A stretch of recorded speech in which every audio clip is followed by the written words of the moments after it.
Okay, how's everyone doing? Hello, Biotechnology. Guys, I'm very sorry that this lecture is coming to you a little late this week. I know I'm supposed to have it to you on Sunday night.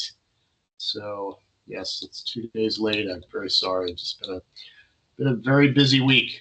Um, so let's get right to it.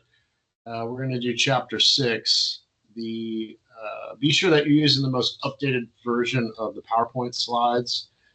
The one that has the following section outline as for chapter 6, which is on plant biotechnology. We're just going to do the first two sections, which are 6.1 and 6.2. So it's a pretty light chapter. All right, let's see here. Okay, so what we're going to talk about is the uses of biotechnology, how it can enhance selective breeding. So what is selective breeding? Selective breeding is what's been done for thousands of years to crops to select for phenotypes that provide some sort of advantage, right? So usually it makes the crop more robust. It makes the crop, could make the crop susceptible to disease. I mean, classically, I think it's been done by size. So the larger the crop, the more successful the crop, the higher yield of food that you can make. And then we're going to look into some specific examples of genetic engineering of plants. All right, so the chapter starts off with some information about kind of the direction that bioengineered crop use has gone in the last 40 years. And so the most traditional method, like I was saying, is breeding, right? But the crops today are far more productive, far more disease resistant, and amicable to a lot of different environments that they weren't before. I mean, the fact that you can buy a watermelon in December is pretty amazing. So remember that when you're at the grocery store. Don't expect those watermelons to taste too good because they. So this figure here is just showing how the amount of space in acres has increased since 1996. And this is the farming land that is used for selective breeding and biotechnology produced crops. All right, so one advantage or one sort of technique that has been used to make selective breeding easier is this thing called marker-assisted selection. So what's being done in marker-assisted selection is you're looking for an actual genetic marker, right, that is assimilated with whatever feature you are trying to improve in the crop. So if you're trying to make a crop larger, then you find essentially a gene or a DNA sequence that is associated with that and use gene sequencing to screen for it. Okay, so that's how it's being done now. Marker-assisted selection, though, has been going on for quite a while before DNA sequencing even started up. Because you can find there's something called gene linkage, right? So on a chromosome, if you have the gene for tall plants, and just a couple hundred base pairs away, there's also the gene for white flowers. Well, then there's an easy way to screen for tall plants, although it's not too difficult to screen for tall plants. You just measure it. But if you see the white flowers, then you know that gene for tall plants is coming through. So that white flower marker would be an example of this like marker-assisted selection. But now it's a lot more intricate and actually a lot more streamlined using DNA sequencing, because you can, on a simple 96-well plate, you can screen 96 different plants for the genetic marker, and you can do it very quickly and very cheaply, very inexpensively. Okay, so what are some other ways to kind of make the plant more robust besides just breeding hybrids and things like that? One way is mutation breeding, and this scary enough has been going on for a very long time. If you expose seeds to radiation or mutagens, you are mutating the genomic DNA in the plants, and then you can grow up all of those different. You just grow up a bunch of those different organisms, and you screen them for a phenotype that you prefer. All right, larger, thicker cucumbers. Right, so you mutated a gene um, that is improving cucumber size. So it's real hit or miss with this. It's not like when you're doing mutagenesis with bacteria. You have millions of bacteria in a sample that you're blasting with radiation and you're mutating, or even with flies. I mean, you can do that very easily in a Drosophila, which is a fruit fly. So with plants, it's a little different. I mean, you can mutate the seeds or the endosperms right early on, um, but the seed has to be in a growing sort of state. So it's difficult to do. It's most of this stuff has been discovered by accident, like the plants, in the field being exposed to some runoff chemical and it producing a more viable, more robust plant. So conventional selective breeding and hybridization, that's what I was talking about earlier. It's breeding, getting the largest plants in the crop and mating them together. And you keep doing that over successive generations.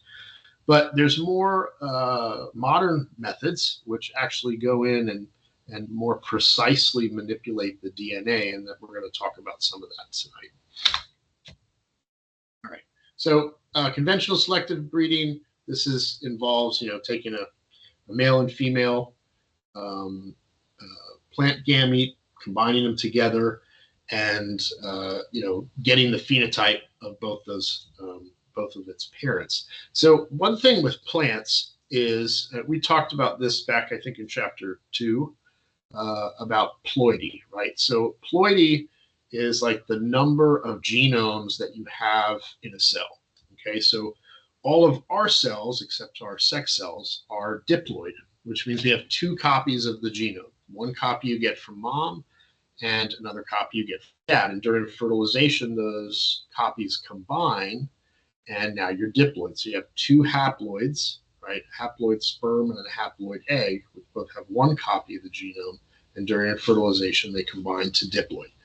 So plants can exist and exist well under polyploid situations. So, as humans, if our cells early in development had polyploidy, except for a few chromosomes, it's not going to take. It's going to be definitely a type of lethal chromosomal mutation. But in plants, they handle polyploidy quite well. So, in fact, most crops today are polyploid.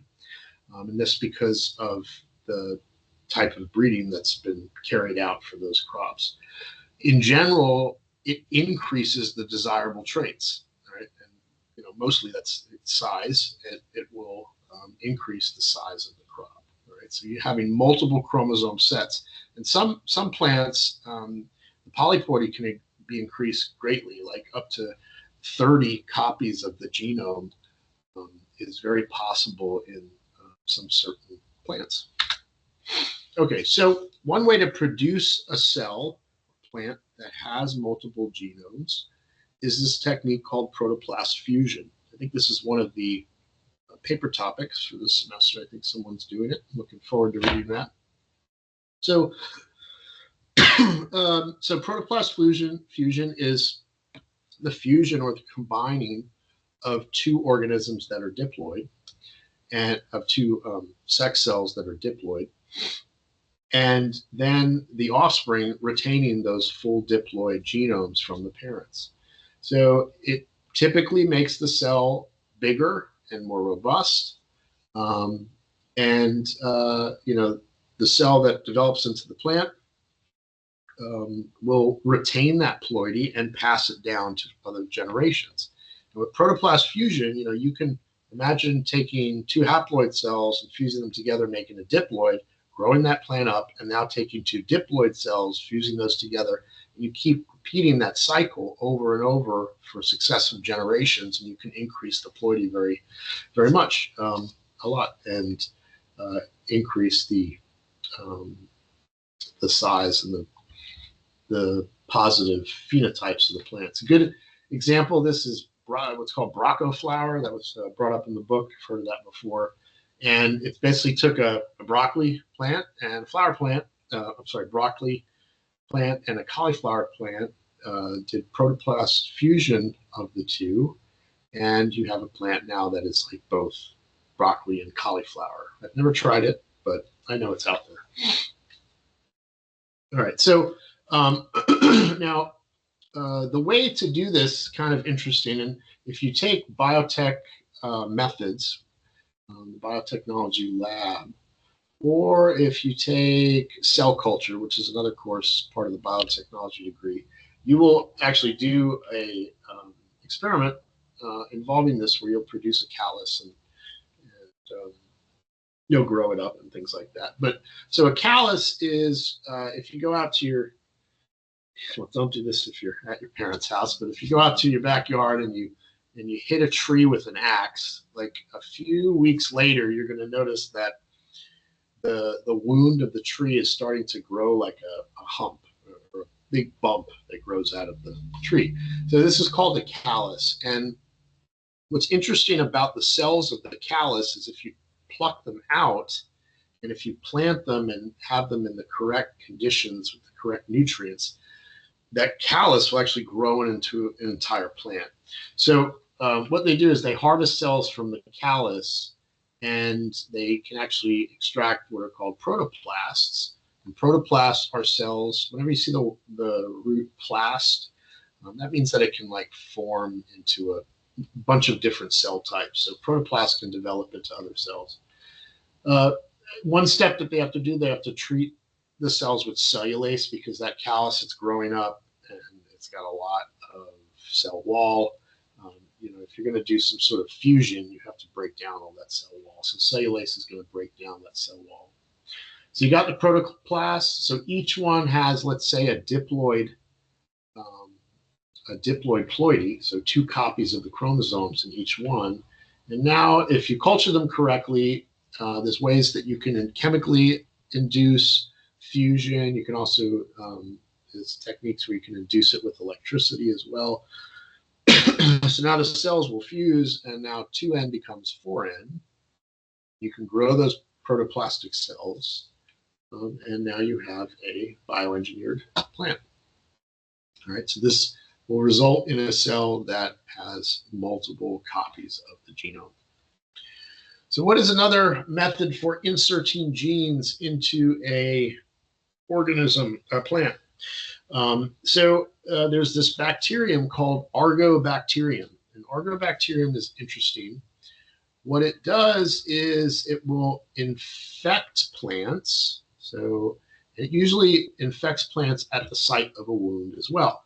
So you wound the plant, you expose it to Argobacterium, and I think that bacteria is called something else now, but they still use the term Argobacterium.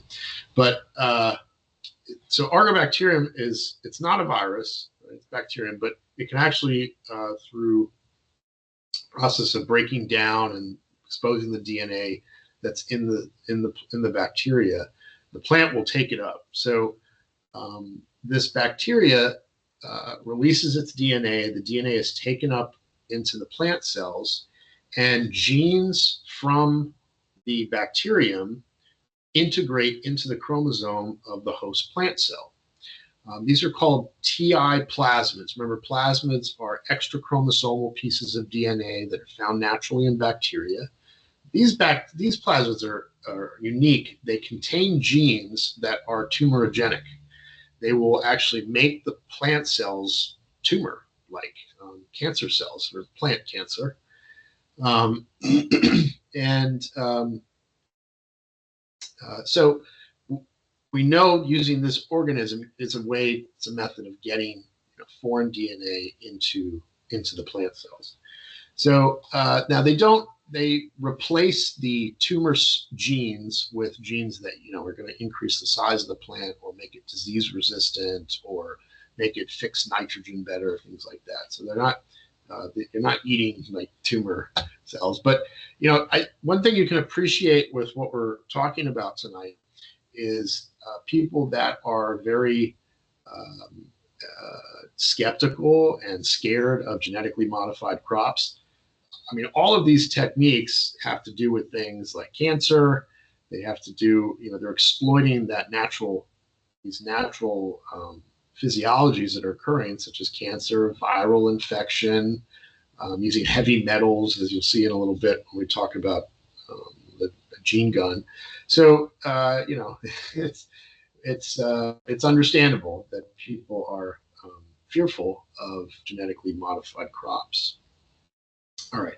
So, and then there's an additional, well, the technique, leaf fragment technique, is what's done in biotech research labs to generate these argobacterium modified plants. And, modified plants are pretty much all the main staple crops that we eat, potatoes and corn. Those are the big ones. Soy, potato, and corn are the big ones. I've all had genetic modification to it. So, corn has modifications that make it resistant to herbicides and insects. It also has, for crops that we don't eat, it has enzymes added that increase the ability to make ethanol from it. Potatoes have been genetically modified to produce less acrylamide. So acrylamide, if you don't know what acrylamide is a extremely toxic substance. It's well known to cause cancer in very low doses even, and it can bioaccumulate. And it's produced as a result of combusting some of the chemicals that are found in potatoes. So like French fries are a big acrylamide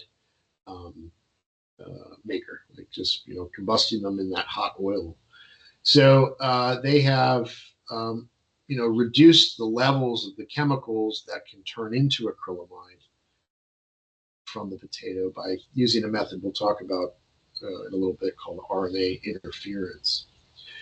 Soybeans. So I mean, these are obvious benefits, right? Less acrylamide, great. Less bruising, they last longer in the store.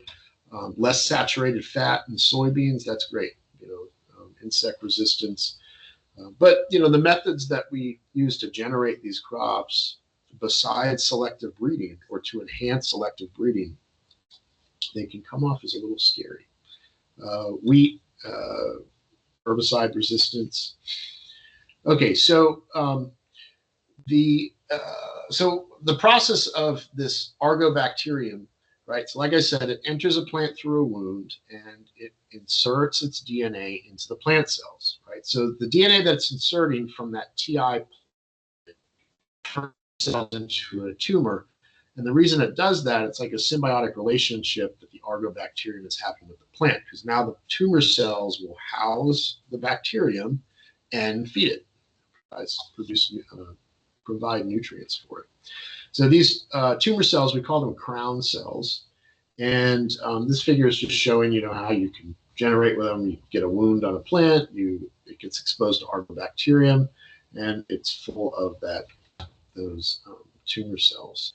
So in a biotech research lab, what they'll do is make these small discs from leaves, and they'll culture them in the presence of the argobacterium, right? So they'll get the crown cells and then grow them in certain conditions that treat them with the correct hormones that allow them to sprout and to produce roots, and then you have your bioengineered plant. So it's not the tumor genes though that they're putting into the plant. They're just using the argobacterium as sort of a vector to transmit those genes into the genes that you want into the plant. So such as genes that make the plant resistant to herbicides, things like that. Another way you can get DNA into cells is the use of a gene gun. These are kind of cool. We have one of these at USF that we use to make transgenic C. elegans, which is like a little tiny worm. And there's two different types. There's actually a gun, so it looks like a gun. Picture of it. Yeah, this is the Biorad one, I think. And there's also like it's a housing unit, so it's this big tall thing, and you have pressurized air coming in the top. And the pressurized air, what it does is this is called microparticle bombardment. So you use these nanoparticles, which are usually a heavy metal such as gold. And gold has an affinity for DNA, so you can coat the gold particles with DNA. These particles are really, really tiny. So, I mean, we're talking like, smaller than eukaryotic cells. And so you coat them with the DNA that you want to get in, which is some sort of plasmid that has genes that are going to improve the phenotype of your cell or plant. And you blast tissue with the microparticles, and they shoot through the cell. And as they go through the cell, they deliver the plasmid DNA, right there into the nucleus or whatever.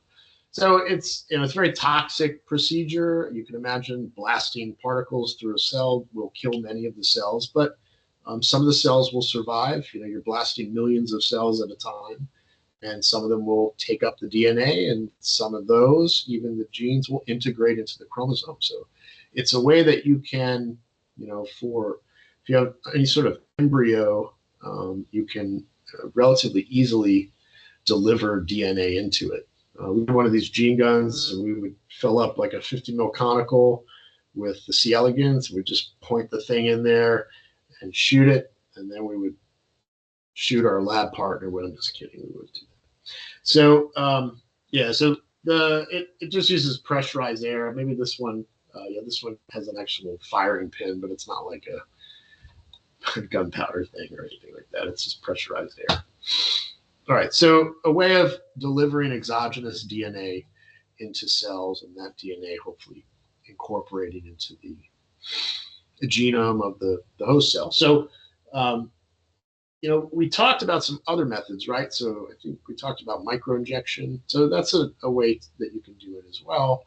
But that's very tedious, and you're literally injecting one cell at a time, and you have to have this complex apparatus with robotics and things so that you can micro manipulate the needle into the cell.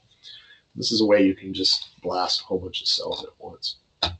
Okay, so gene guns and argobacterium, using these crown galls, are ways to deliver new genes into cells. And so the USDA and the FDA are generally more scrupulous of those procedures, right, of delivering new genes into a plant than they are of removing a gene from a plant.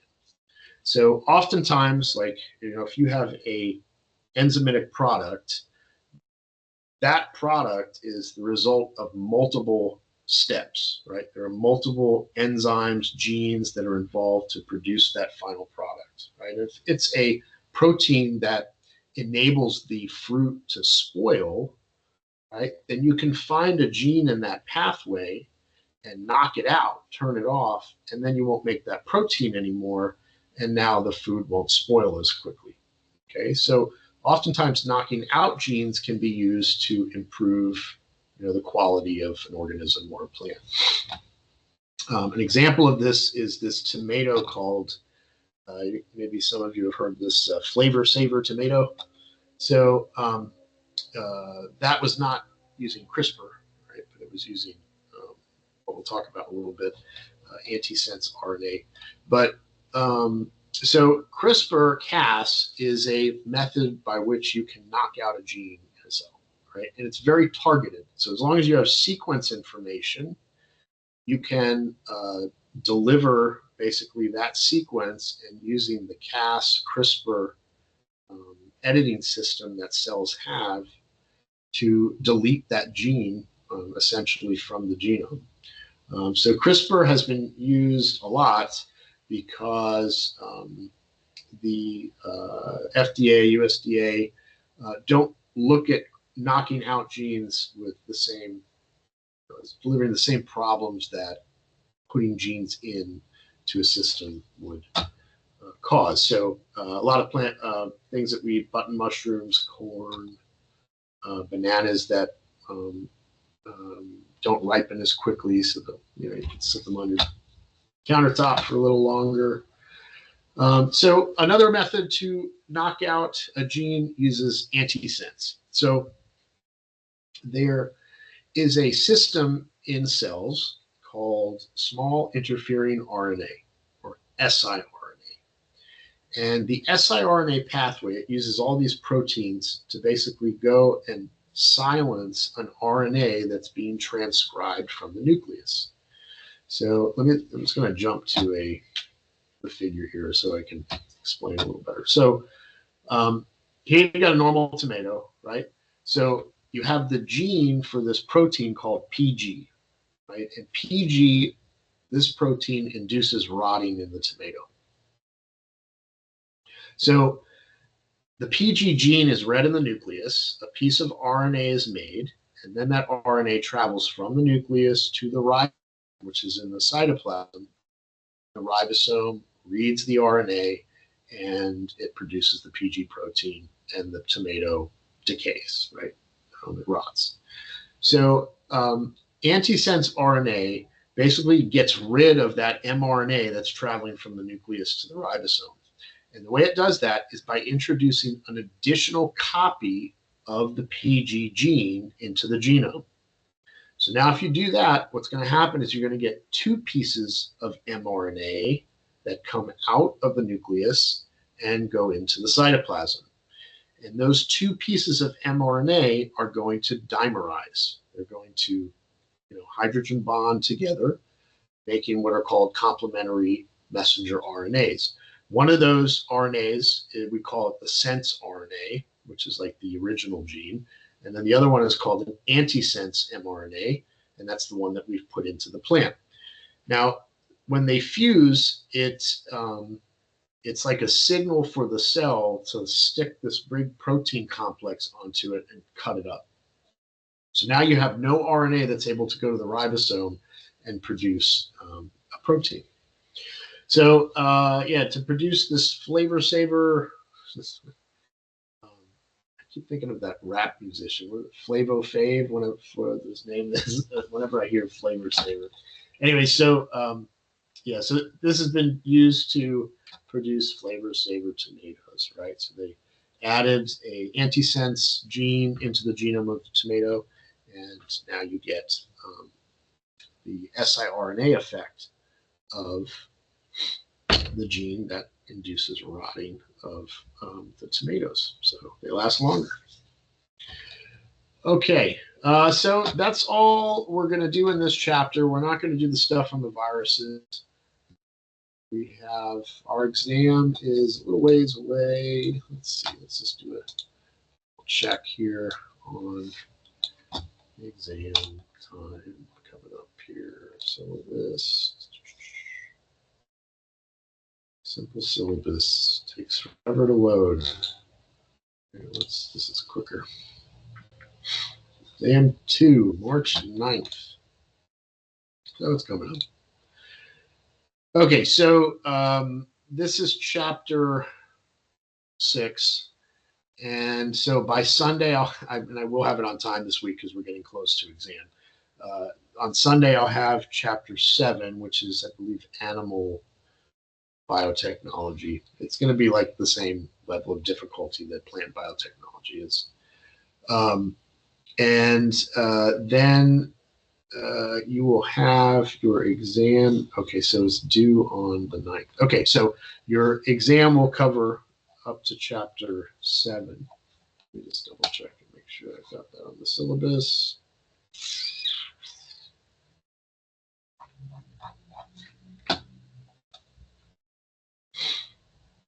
Exam 2, yeah, chapters 4 through 7. Okay. So we'll talk about this more next week. I'll put together this weekend, besides doing chapter 7, I'll put together a little review for you guys, review sheet like I did for the last exam. All right. Just keep in mind these research paper outlines are coming up. So I've checked on discussions. A lot of you guys have already picked your topics and I've approved them. One of the students wanted to do something completely different from what was on the list. I was all for it. So if your topic is scaring you and you don't want to do it, you still have not much time, but you have still a little time that you can run that by me if you want to do something else. Please work hard on these outlines, okay? So remember, the outline is not the paper, it's just an outline, and broken down like with bullet points or however style you want to do it. If you want to use Roman numerals, whatever. But it should be a complete guide or outline to how you're going to develop and write your paper. This is where most of the work is being put in to generate this. And that's one reason why I know you guys are hopefully maybe starting to work on that a little bit.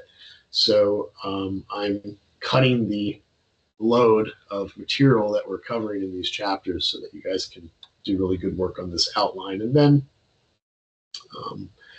you will have, spring break and a couple weeks after to write up your paper, right? So I'm not trying to spoil anybody's spring break with work. We'll have the exam done before spring break. So, okay. I hope you guys have a great week, and I will be in touch.